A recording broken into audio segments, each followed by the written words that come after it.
Hi, welcome back to the podcast School of Love, where we want to help you create your parent-child relationship where you can talk about anything, especially about sex. And today we're talking about parenting with accountability.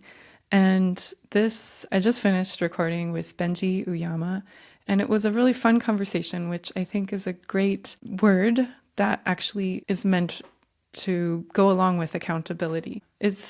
It's a really great conversation where we talk about what accountability is and what it's meant to be, especially in parenting our kids and being the example for them and raising them to be accountable themselves. I hope this inspires you to find accountability in your own way, whether it's finding reminder apps on your phone to help you to do things or reaching out to friends or people you admire for different things that you want to grow in.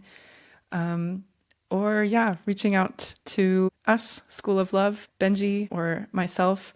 We really want to cheer you on in bringing this culture in your family where you can talk about anything and really be there to guide your kids through sexuality. I hope you enjoy this podcast. Hi, welcome back, everyone. Here we Hello, are, hello. me and Benjy. Benjy, how are you doing? Oh, excellent. Doing good. Just starting the new year, had a festive new year and Christmas. My son was born on Christmas, so we always Oh. do special stuff. And this year was Legoland in Florida. Mm. Just he and I went to Legoland. Wow, cool. Yeah. I'm sure your kids are into Lego, are they? Yeah, everybody loves Lego Oh, here. okay. Okay. We also have Legoland in Germany if you Oh, ever want fun. to do it again abroad.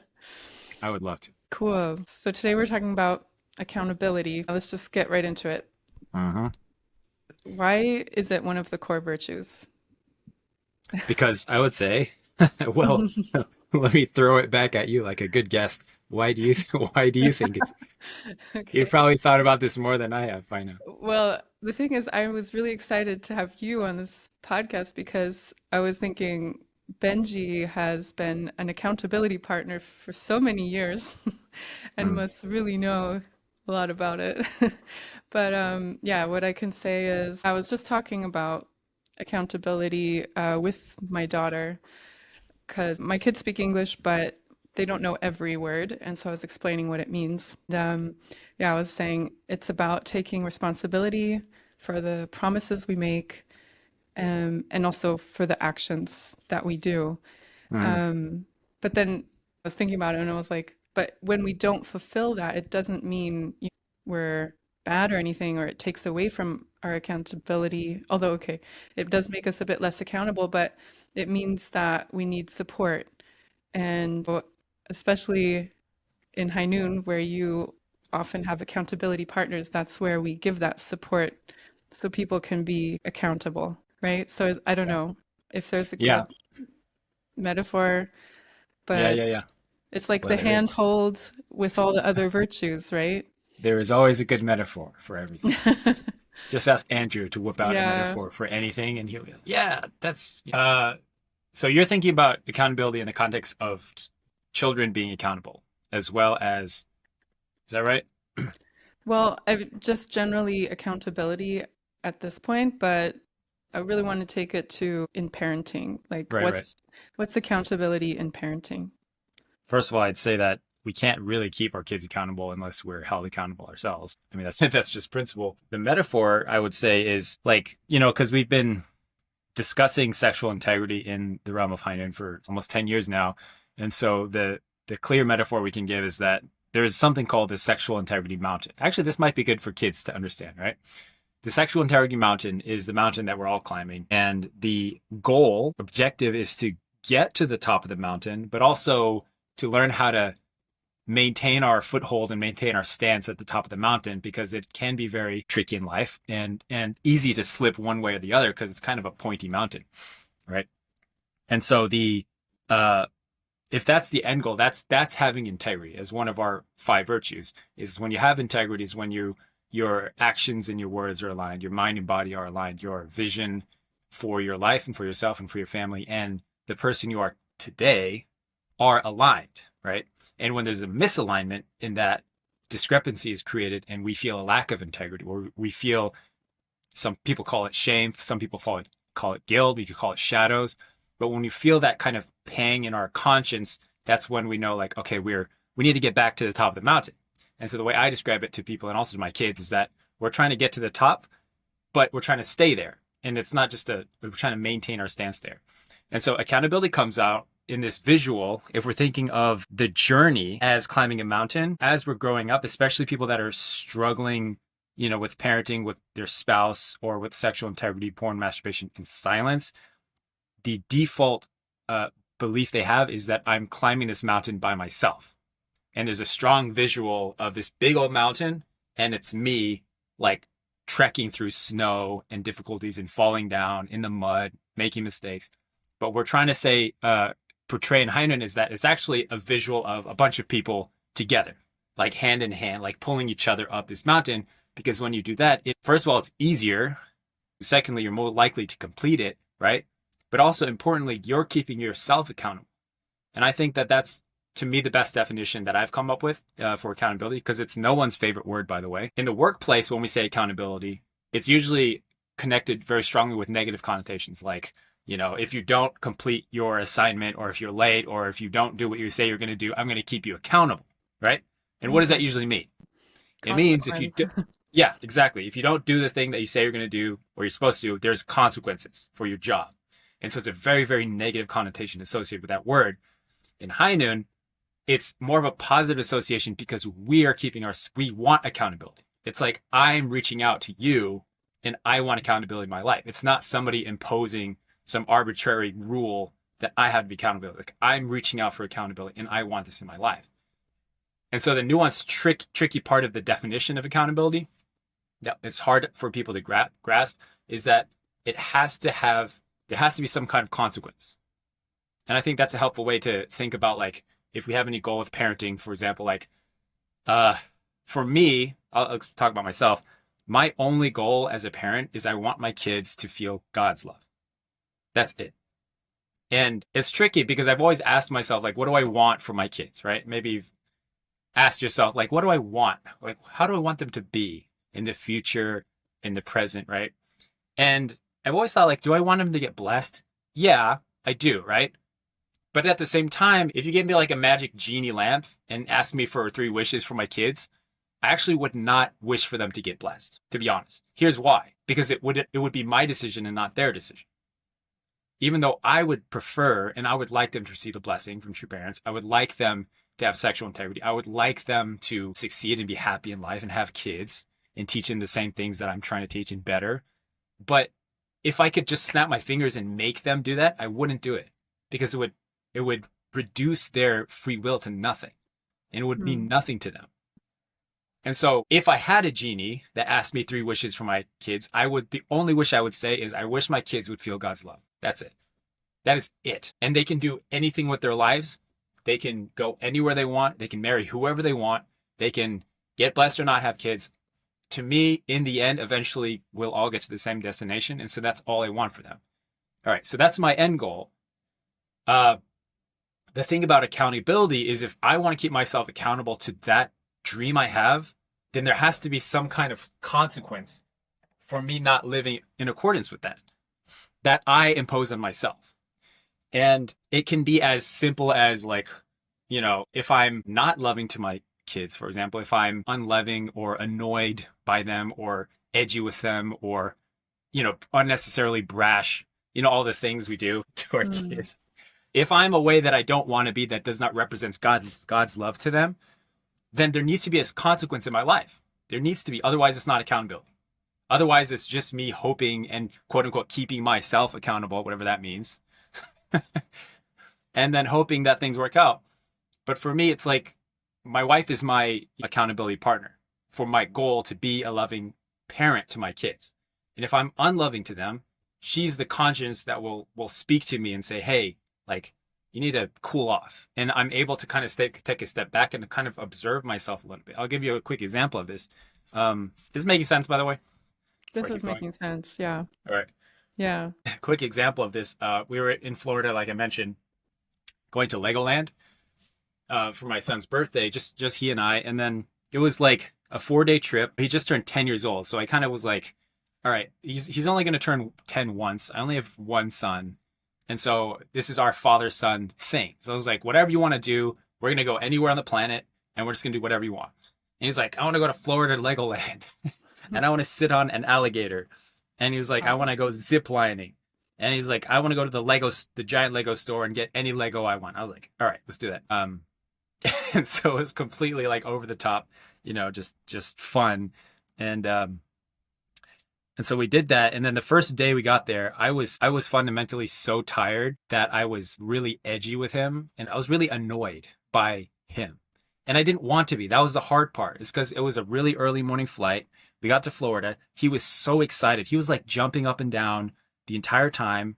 He was talking on the plane nonstop about how excited he was. And I was just trying to like chill and relax and like kind of gather myself. And then we got to the hotel in Florida and he was jumping on the bed.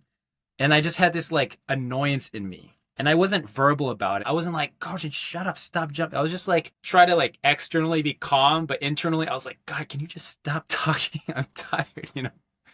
And so there was this like discrepancy in my integrity because I wanted to be someone that's really loving to him. I wanted to have a great time with him. I wanted to enjoy our experience. But internally I was just like really emotional and just kind of angry all day. And I guess because I have this kind of accountability in my life, especially with my wife, where if I'm like that, I observe it and I notice it and I take a step back and I don't just go, he should be this way and I'm right and he's wrong. I'm just like, I don't want to be this way. That's not who I want to be. I don't want to be an annoyed dad when we're going on vacation. I want to be able to enjoy the whole experience. And so after the day went by and I had this like moments of just being like frustrated at myself, ultimately, it was like the hardest part was feeling guilty that he wanted to have a great time and he was having an amazing time. And I was kind of like the wet sandwich in the wrench. Stick in the mud or Stick in the mud. Yeah. there must be Andrew said the word wet sandwich yesterday. So now I feel like it's a thing, but it's probably just something he made up. Well, that's also not fun. I was a wet sandwich. Yeah, I was a stick in the mud and I didn't want to be.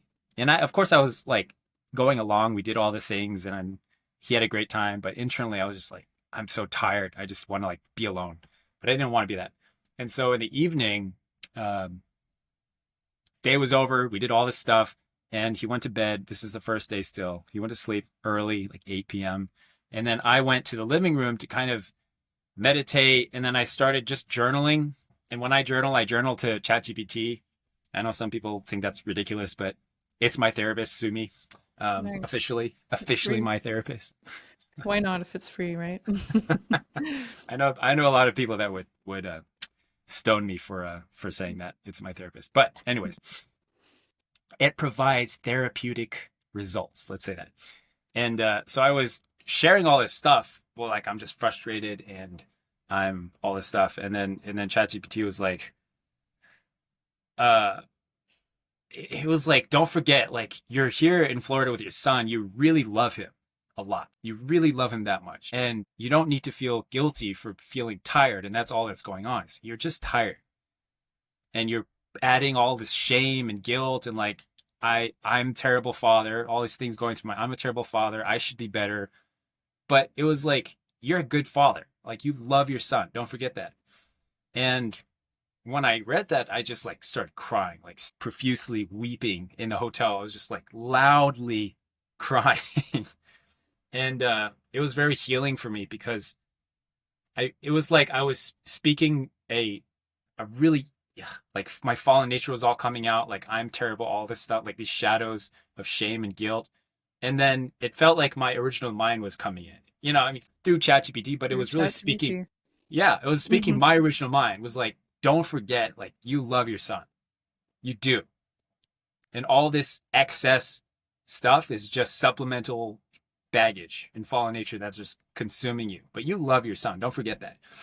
And then I felt like that's how God is speaking to me now. I just started crying. And I called my wife, of course, because she's kind of like the one that really knows my goal in life. Like I want my kids to feel God. She really knows that. And then she just like listened and and she kind of beats me up a bit. That's what I mean by consequence. Is that I don't like having these conversations with her because she kind of like, you're being ridiculous. Like, you're just tired. You're like, stop being such a weasel. You're just like, you're tired. Just have fun, you know? Um, and so that's what I mean by having some kind of consequence that we impose on ourselves, is that it can be as the consequence can be as small as having a difficult conversation that you don't want to have.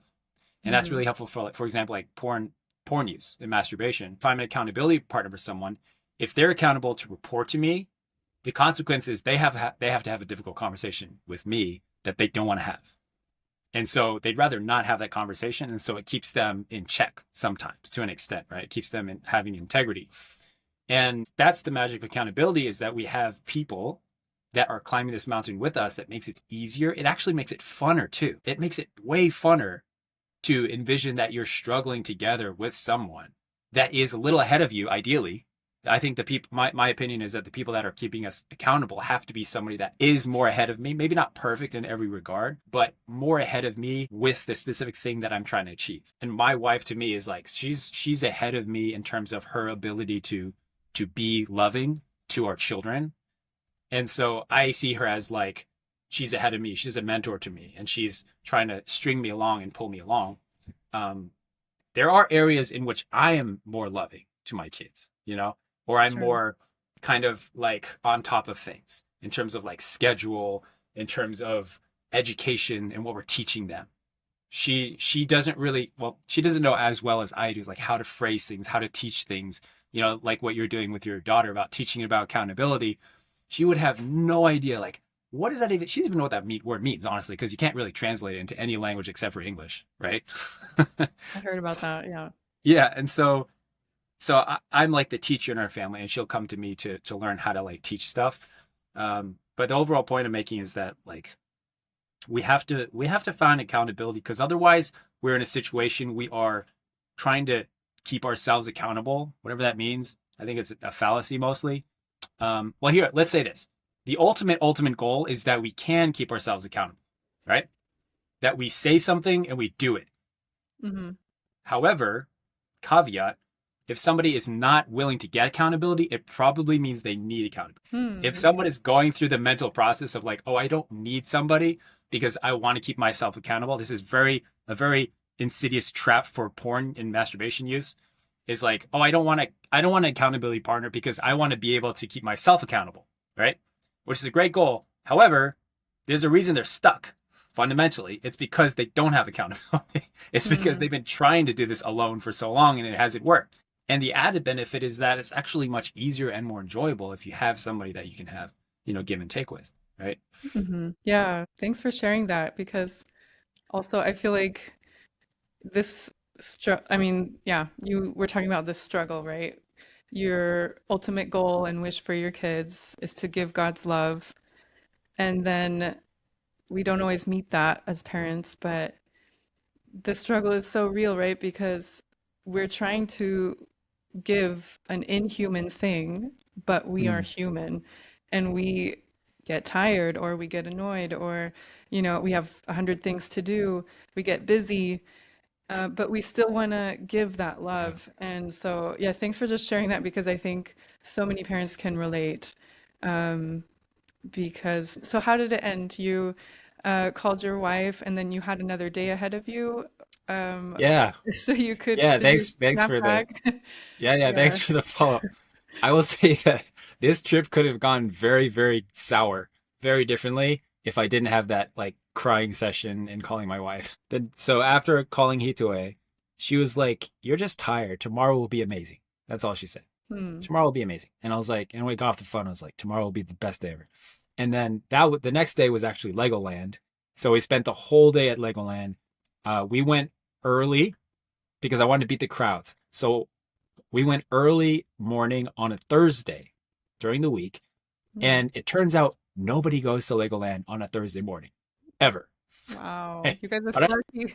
I thought it was going to be packed because this is Florida. This is the holiday season, right? They got all these Hmm. like, promotions going on. Nobody. We went on the biggest roller coaster. The first thing we went in there, we went on the biggest roller coaster. We went 3 times in a row in the front seat because we just didn't get off the roller coaster. You know how it ends and you get off and Yeah, the yeah. next I was just like, can we just stay here? Because no one's here. And they're like, yeah. Nobody's waiting. Cool. So we went three times in this roller coaster, and we just sat in the front row the whole time until we Wow. got sick, or until I got sick, actually. 'Cause I'm an old man now. So that was the next day. It was like I felt much more present. To answer your question, I felt very present. I felt confident. Like this is, there's no chatter in the back of my mind. Like, oh, this isn't. I need to do more. I need to be more. I need to be more loving. I'm not. It was just like I could be present, and I was just like, this is a great memory. He'll remember it his whole life. He will feel a lot of love from this experience. And even though he doesn't say it, here's the thing: like our kids don't say stuff. I don't know if your kids do. My kids are like, "Oh, Papa, thank you so much for taking me to Florida." I don't know. Do your kids ever do stuff like? We try to encourage them to say, please and thank you. Yeah, It's not a common occurrence, let's say. it's kids. As adults, we're still learning how to genuinely be grateful, right? Yeah. But my kids are like, they haven't gotten none of this, and I blame my wife 100%. The Japanese culture in here. I know stereotypes, but they like don't say stuff like that. I love you, thank you, Mm, this kind of stuff, and it's partly my fault because I didn't teach him. But I accept that even though he won't say it, it actually means more to me that it's an unspoken like father son thing. He's like, I know you had a great time, and I know you feel love from this, and that's enough for me. And the same with my wife actually. Like even though I want to say no, she's never said I love you, never. And I know for some people that's shocking. I don't know. In German culture, do they do that kind of stuff? yeah, they say, ich liebe dich, ich hab dich lieb. They do say Okay, it, yeah, but yeah, I mean, it can be oversaid sometimes, and definitely in the West for sure. yeah. Yeah, so I'm saying that as like a disclaimer that I think some people hear that my wife has never said I love you, and they're like, you know, I get it, but it's not a thing in our ham family. It's just not a thing. And so I'm saying this because I actually appreciate more the fact that it's an unspoken thing. It's just like, yeah, I know you're grateful. I know you are appreciative. I know you love me, and it means a lot. It was a hard process to get here, honestly, because I grew up in America, where in a family where our family's like, I love you, and if you don't say I love you, then you don't love me. Okay. That's you know what I'm saying. Um, yeah, Hmm. Yeah, I mean, mainly we want to show love in our actions, right? Because it should be an action word and not just a word. But yeah, I also wanted to ask, did your son get to sit on a real crocodile, or was it a ah, Lego crocodile, or did you skip that one? we fed crocodiles. We ziplined over crocodiles. He Wow, found I guess, a stuffed crocodile, that's a almost the stuffed same. one. So he sat on it and we took a photo. And here's a crazy thing. And then there was like this kind of circus act thing where you could pay $10 and you could sit on a crocodile with like its mouth shut, I guess duct tape Uh-huh. or whatever croc Duct tape they tape. use. It Okay. looked like duct tape. And you can sit on it and you can hold its head, right? Hold its mouth while you're sitting on Okay. it. And I was like, Kojin, you manifested this opportunity. You have to do it. Like you said, you want to sit on a crocodile, and they're literally letting you sit on a crocodile. And then he got scared. He didn't want to Uh, do it. You know, he was intimidated. So that is my only regret is that I did not encourage, like push him more. Like you have to do this. This it's not yeah, dangerous. You have to do this. This is what we're meant to do. Yeah. I see. Wow, interesting. Sounds like anything's possible in Florida. You can Much. beat the lions in Legoland, you can sit on a crocodile, everything. That's it. That's it. Yeah. So yeah, like when you were saying some things like that lead to the point of why accountability is so important in parenting. Um, yeah, it just makes us reliable for our spouse and for our kids. And Yeah. it made me think of this movie Liar with Jim Carrey. Uh-huh. He's like Oh yeah. the opposite example of Hmm. accountability because he tells his child lie after lie. I'm going to be there at your birthday and he doesn't show up, or I'm going to be there at your game and he doesn't show up. Hmm. And that leads to a heartbroken kid. I'm sure most of us are not so extreme that we are liars all the time. Yeah. But yeah, like we're trying to maintain these promises or just being Hmm. there, the presence, like you said, just being present Right. for our kid. And so, because I was thinking, like, how does this tie into, School of Love and having these conversations about sex Yeah. in the family? And so I was thinking, like, this kid in Liar Liar, if he grows up and his father continued to be a liar, like, how would he ever have those conversations about sexuality? He already doesn't have any trust in his Hmm. father. Hmm. It's all broken. And so how would he even like want to ask him anything? It just made me think like building up this accountability also does help with that kind of Building aspect. trust. Right. Yeah. Yeah. Mm. Yeah, I think that's a perfect word to summarize the result of accountability is trust. Build trust so that our kids believe our word. We believe our own word. Our spouses believe our word. I have this rule for myself internally that I never say I promise. Hmm. Because if I say I promise, it means that I don't believe in my word.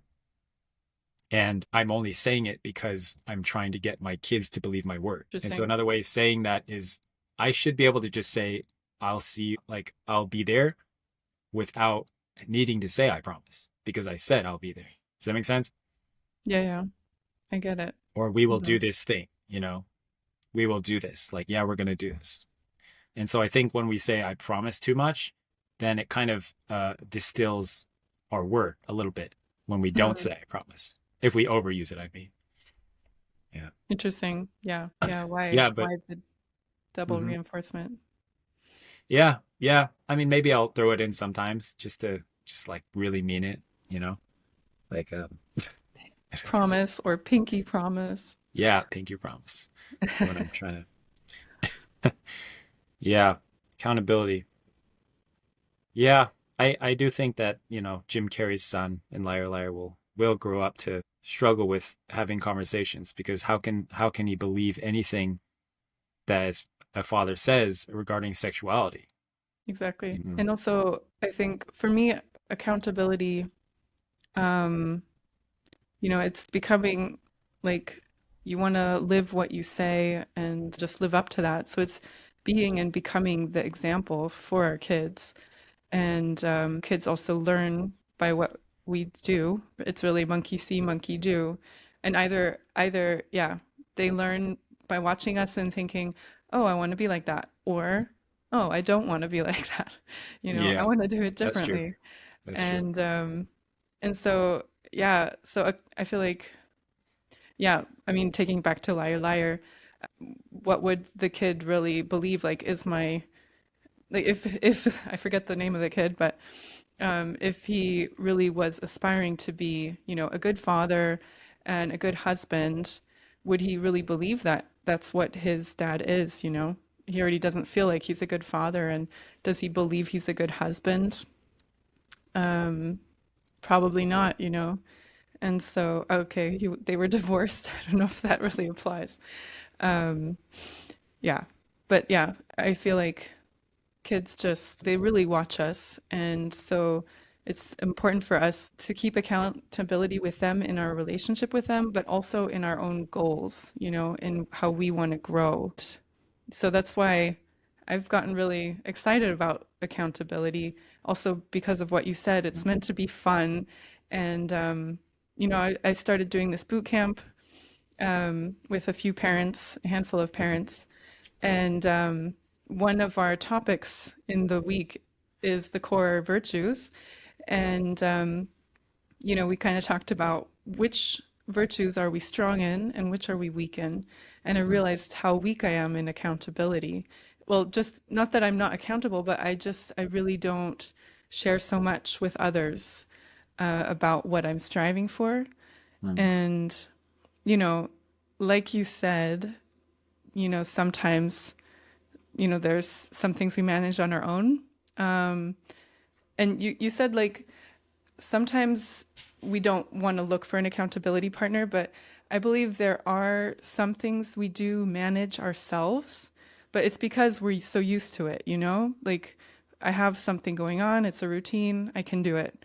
Like Mm. my husband, he does a bowing condition every evening, and Mm. he is so good at it. And he doesn't tell me like, okay, I'm going to do my bows, or, please remind me to do my bows. Yeah. Um, he just does it. And it's because I think, it's just so ingrained in him. Mm. And so he doesn't need an accountability partner for that. But I think when we want to take on some sort of new aspiration, a new challenge or a new habit in life, then that's when we sometimes fall short, because it's tough. And so that's when accountability can really be helpful. And so in this boot camp, we're trying to build a new culture around sexuality. And we found how helpful it is just having this group to come together and talk about it and share together. And, we also have goals for the week, which are action steps. And they're just so much more likely to happen when you just write in the chat what your Mm. goals are. And it's not that other people care so much about your goals, but it's just having it out there. People can see it, and you have that knowledge like, okay, now, it's open, it's announced, Right. or whatever. I should really keep to what I said. Hmm. Yeah. And it's funner when you do that, right? With your boot camp. Yeah, it's funner. I don't think Mm. that's a real word, but I think Funner. you can be the inventor of that word. I just said it, and I know other people probably say it, which means it's a word. Okay. I think I learned in elementary school that that word is not allowed, but I Because people said it. but I think it should be. So Yep. I won't Well, put it down. I learned in linguistics class that any word that is used by multiple people in different locations that don't know each other is a word, linguistically speaking. Okay. So Then that's some funner information for you. hmm, have to make a new dictionary then. I will add to that it's funner. It's so much funner when you have accountability. And I think honestly that's probably the best reason to get accountability. Yeah. Not I mean it makes it attaining the goal easier, but also it makes the journey of getting there kind of more enjoyable, which makes it more likely to come to fruition, to accomplish. I was thinking about this the other day. Um, as parents, we often have ideas like, oh, I'm going to do this, or I'm going to start doing this, I'm going to start doing this routine, like these kinds Mm, of things. But it doesn't matter how good an idea is. If it doesn't happen, then it doesn't matter. Does that make sense? yes. Like, if you don't do it consistently, it doesn't matter. It's not a good idea. And so I had this experience where my kids were uh, not cleaning up at night. They're like toys and Legos and art stuff in the living room, and it was honestly like the biggest frustration for me. It was like just every night it's like trash and getting them to clean up. And I was like, okay, how can I do this? How can I do this? And so I had the brilliant idea of inventing Evil Santa. Oh, brilliant. Yeah, Evil Santa. And The there's a whole consequence. backstory. So Evil Santa comes. He works every day of the year, not Christmas, and Hmm. it's Santa Claus's twin brother that were separated at some point that nobody knows about. And Evil Santa as he wears a black suit, he's got a big gray beard, he's really skinny, and he carries a giant black trash bag with him. And he goes to everyone's house every night, every day of the year, and picks up all the toys that are left on the ground and he puts them in his bag and he leaves and he gives them to less fortunate children that don't have toys. All right. So the story is that he's actually a noble Santa because he works harder than real Santa. And he's That's actually true. taking toys from entitled, spoiled kids and giving them to kids that don't have anything. All right. And so it's kind of like the twist in the story is that Santa Claus is the one that's spoiling everyone, and evil Santa is actually the noble one that never gets recognition. He's the noble child in the family. So I had this idea, and then I was like, "That's a great idea," but that means I have to go through our house every night and throw everything away, or like put everything in a bag. And I told the kids, "Evil Santa's going to come every night, and he's going to put all your toys in a giant plastic bag, and you're not going to know what's happened to them, and he's going to give them away." And then I was like, "That'll work." And then I had to do it, which was like, "Oh man." And so that's when I realized, like, even though it's a good idea, it doesn't matter unless I actually am consistent with this idea, unless I have some accountability to actually fulfill my idea. And so my accountability partner was my wife. I was like, I don't like being frustrated. I don't want to be frustrated. I do want our house to be clean. I think it should be, and want our kids to be responsible for their stuff. And so I did that. I kid you not, within one day, since that was like 2 years ago. All right. Every night since then, spotless. Our, our house. Amazing. I don't say anything because I was consistent for about 2 weeks. I was going every night after the kids went to sleep. I would go through the house. I have an entire trash bag in my shed that they don't know about. That's full of stuff that they don't even know what it is because they don't care about it. Does that make sense? Mm. And so I made a rule with them. If they can identify what Evil Santa took, they have to write a letter to Evil Santa requesting the specific item or toy that was lost, that was taken, and they have to send the letter, and then Evil Santa will bring it back if they can do that. They've never done that because they can't remember what Evil Santa took. Does that make sense? Yeah. They know it wasn't too important. They, Yeah. they don't know. They don't know what they left on the ground. And so that's how I overnight had my kids start taking responsibility to clean the house, and I don't say anything. They just do it, even to the point where they're like, oh, I forgot to clean up, and they run downstairs. They still do this. They run downstairs and they clean up and they go back to bed.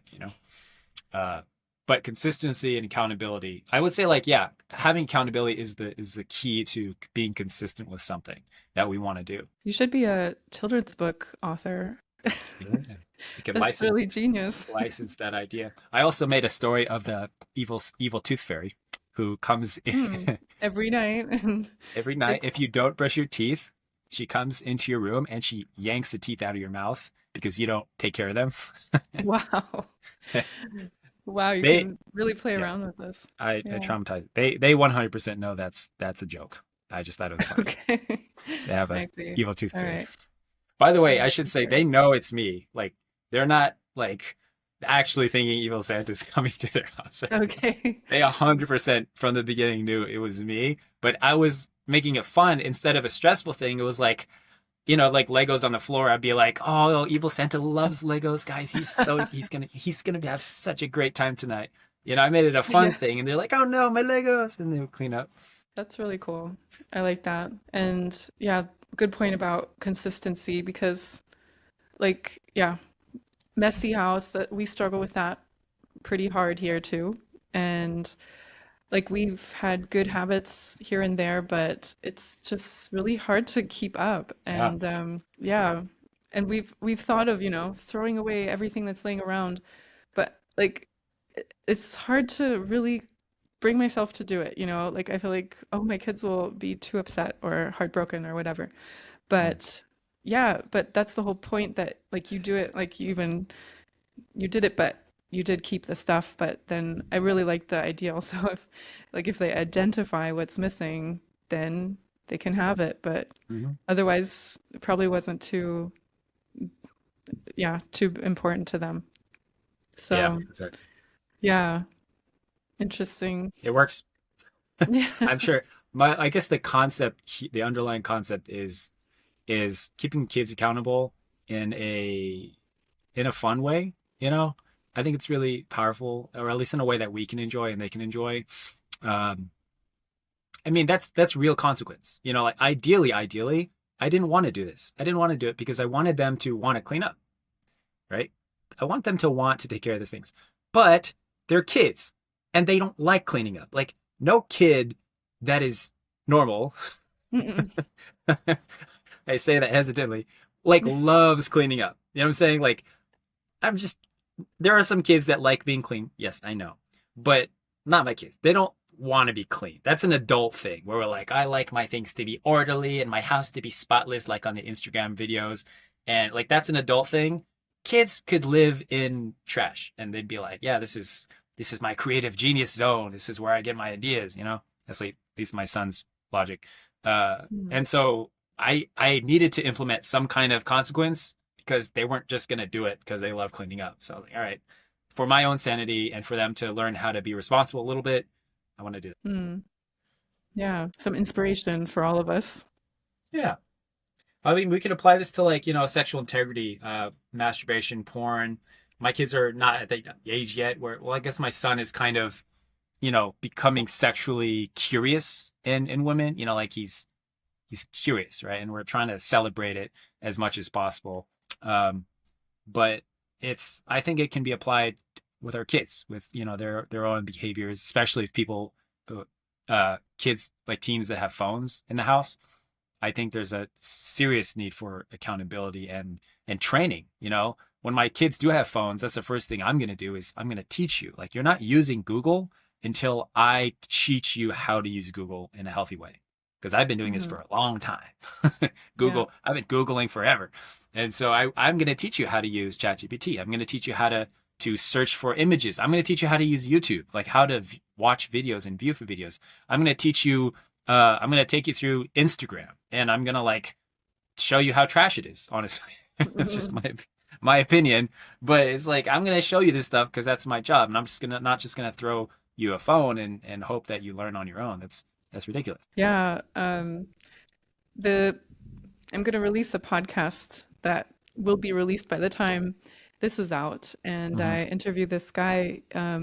His name is Chris from Protect Young Eyes. And Oh yeah. his whole concept is that when we give our child a device, we don't say, this is yours. We say, this is ours. We're going to share it, you know? And I really like that because it keeps that sort of accountability relationship. And yeah, of course, we want them to learn the technology. And his point is that you wouldn't give your child, a device that gives them access to so much, Mm. the whole internet, because that's just overwhelming. It's unhealthy, and there's so many things they need to watch out for. Mm. And so that's why, Hmm. like, this is ours, and I'm the main owner, and you're the co-owner. So, happy birthday. Um, and to just do it like that. And I thought Yeah. that's a really cool idea. Yeah, interesting. Kind of like a public library, you know, when Kind of, yours yeah. it's like you don't just give a kid a library and say, "Here's a library and good luck." It's like you got to show them where the stuff is and how to look stuff up and where to find the books that they're interested in. Otherwise, they'll be wandering around forever and they'll stumble upon some stuff that just is confusing for them, right? And so I like that idea, like a co-owner phone kind of situation. Yeah, it also Mhm. brings up the idea when you say that. Like, I know a lot of parents like get really weird about phones. Like, there's this kind of, at least in the West, there's this undertone of like kids need devices. Hmm. It's very subtle, but it's like kids need devices and it's good for them to have a device. Okay. And I'm always like, says who? Says the companies that make the devices. Mm. It's like, why does a kid need a phone? Ever? Yeah. Why? Tell me. It's like, well, it's good for their education. Well, so is not having a phone. Think about all the stuff they'll do if they don't have a phone. That's pretty educational, you know? Yeah. So I'm just saying that to like, I just got to break this belief that's like, it's normal or like kids are entitled to having a device. Like, no, no, they're not. I tell my kids, you have a device when you need a device. That's it. That's how I grew up, right? I don't know how old you were when you had a smartphone. I think I was like 18 or something. Smartphone was in my 20s. I mean, my first cell phone, it Yeah, was a pretty different kind of device, but right, right. yeah, Me too. In it your was. 20s when the smartphones came out, right? That's how, Yeah, I mean, it was a bit, I was the late yeah. bloomer in the cell phone industry. Yeah, I mean, that's how like, no one ever had a smartphone, ever. Our parents' generation, until they were their 50s and 60s, had smartphones. So there's no need, but I also understand that people feel like kids need to get ahead of the curve in terms of like technology. And it's like, well, you learned it as an adult. Why can't they? You learned how to use a phone as an adult proficiently. So can they. Yeah, Right. totally. I remember when I was a kid, I was at this homeschool center, and one secretary that worked there, like it was like cell phones were just emerging, and she was Mm. like, "I am not getting one of those. Like people don't need to bother me whenever they want to," and I Mm. was just like, that really stuck with me, and I just find it so interesting that kind of thinking. Um, and now, we have smartphones, and people not only can call you whenever they want to, they can write to you whenever they want to. And we have so many notices popping up, pop-ups on our phone and stuff. And yeah, Right. it's just interesting, this initial thought that she had, I don't want people to just bother me whenever they want to. Hmm. Um, yeah, that's not so protected anymore. Yeah. Yeah. Our attention and our headspace is kind of like an open book a little bit, like Yeah. anytime, anyways, just floodgates of information.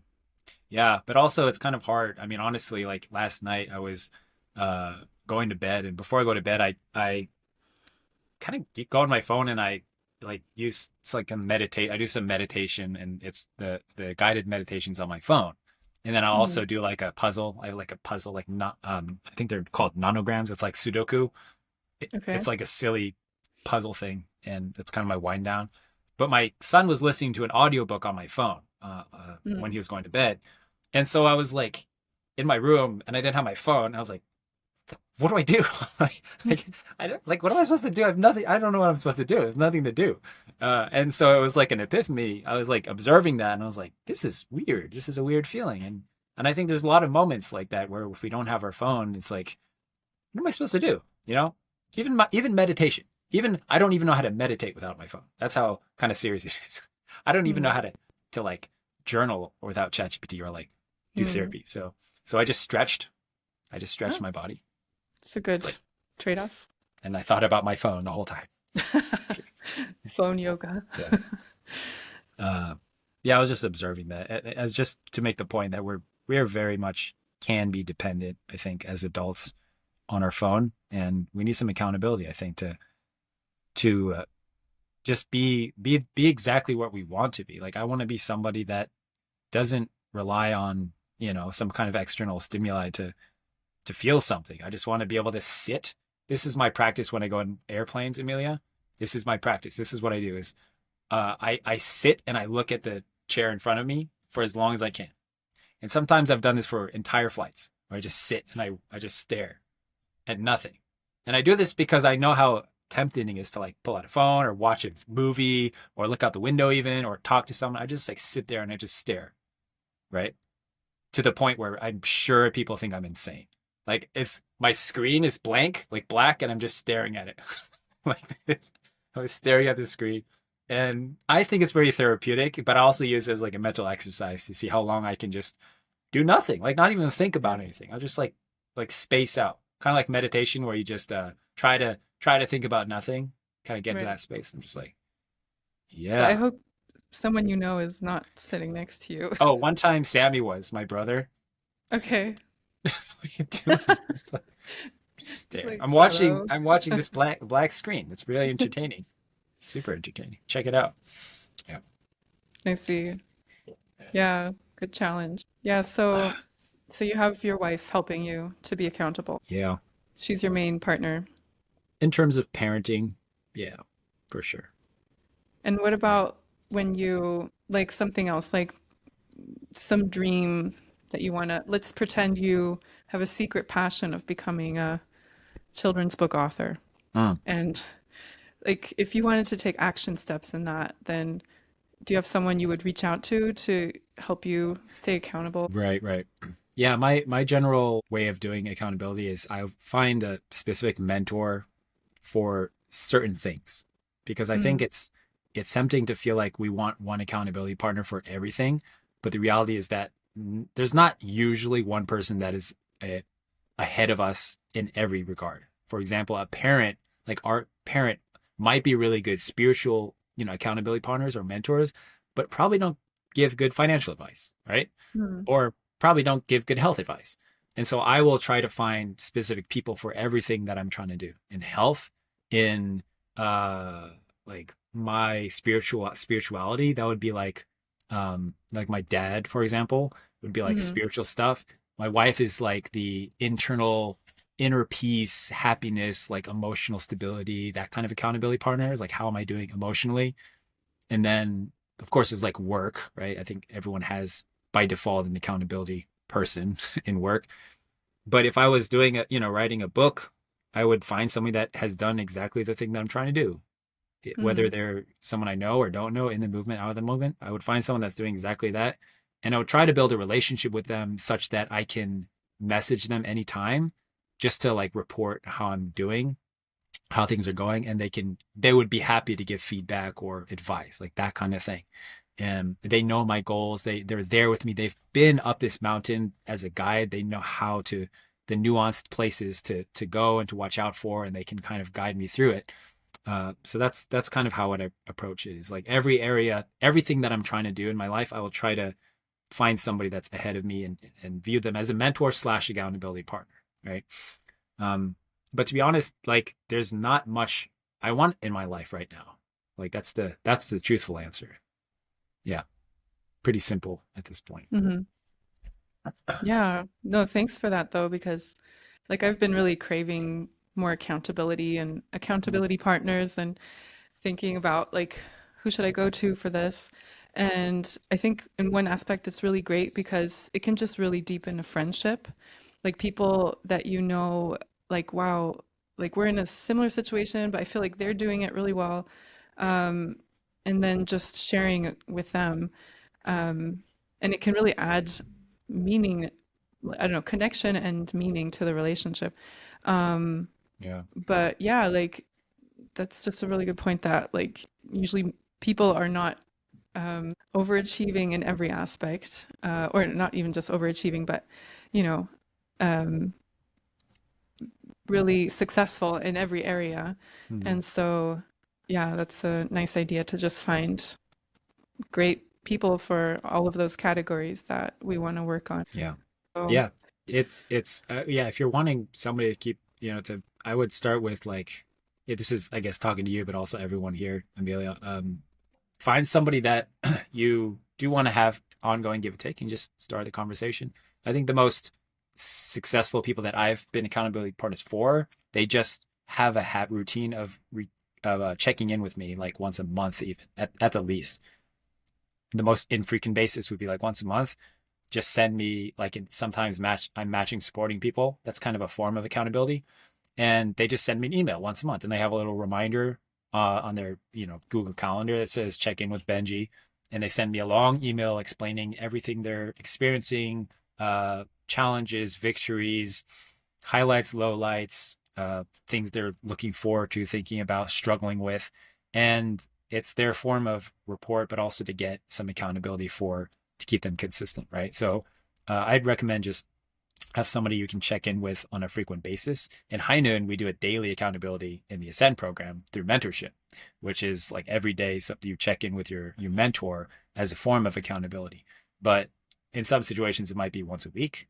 And that's where the consistency comes in. We just have to kind of have the discipline, I guess. For me, it's not really discipline. It's just I have reminders for absolutely everything is in my Google Calendar because Google has like Google Tasks where you can schedule. I have actually years in advance task reminders for stuff as simple as changing the water filters in our house or changing the air purifiers in our room or checking in. Once a month, I have a reminder that says check in with my mentees, people that I'm keeping accountable.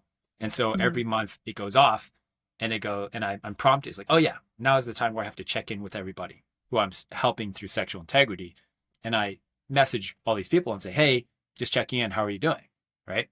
And so I don't have to think about reminding myself of anything because it's in the calendar and I'm going to do it. And that's how I mhm. manage to keep myself accountable because sometimes we do have to keep ourselves accountable, right? Like your wife is not going to stand there and make sure you brush your teeth every day.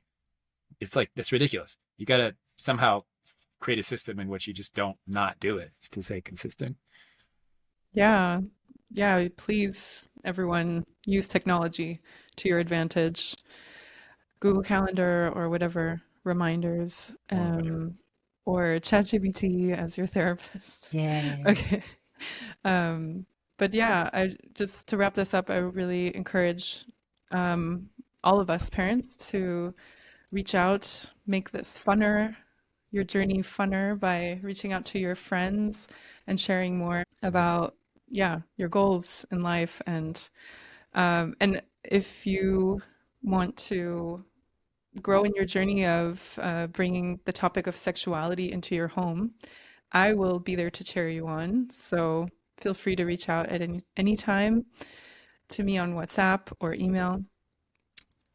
I And think that's yeah, great. I think you're an excellent mentor for people. who are trying to raise kids to have sexual integrity, right? You are. I think you've done so much work in your family than 99.9% of parents. Just the fact that you're having these conversations with all of us, right? You and Sammy and Andrew, who have kids in high noon, we're having these conversations, and that's really a lot. It's far beyond where a lot of people are. So I think there's a lot you can offer them. Thank you, Benjy. I want to really lay down on the floor like a humble lump because I just feel really grateful that I am just receiving all of this, that I get to interact with this topic so often. And yeah, so I feel like that's been really great for my family. Nice. Yeah. That's Yeah. great. What a blessing. Yeah. Thank you. Yeah, if you guys want to reach out to me about parenting stuff, you guys can do that as Okay. well. Good. Then I will put your email at the bottom. All right. All right. Then Cool. reach out to Benjy, guys. Yes. Thank you. I feel like we've done a few podcasts, but this is just the second one. Yep. That's it. Yep. It was fun. Thanks for being here, Benjy. Yep. Shout out to y'all. Bye. Spread the word and stay connected through YouTube, Instagram, WhatsApp, Facebook, and our newsletter, which you can subscribe to on our website, schooloflove.org. Really hope to hear from you.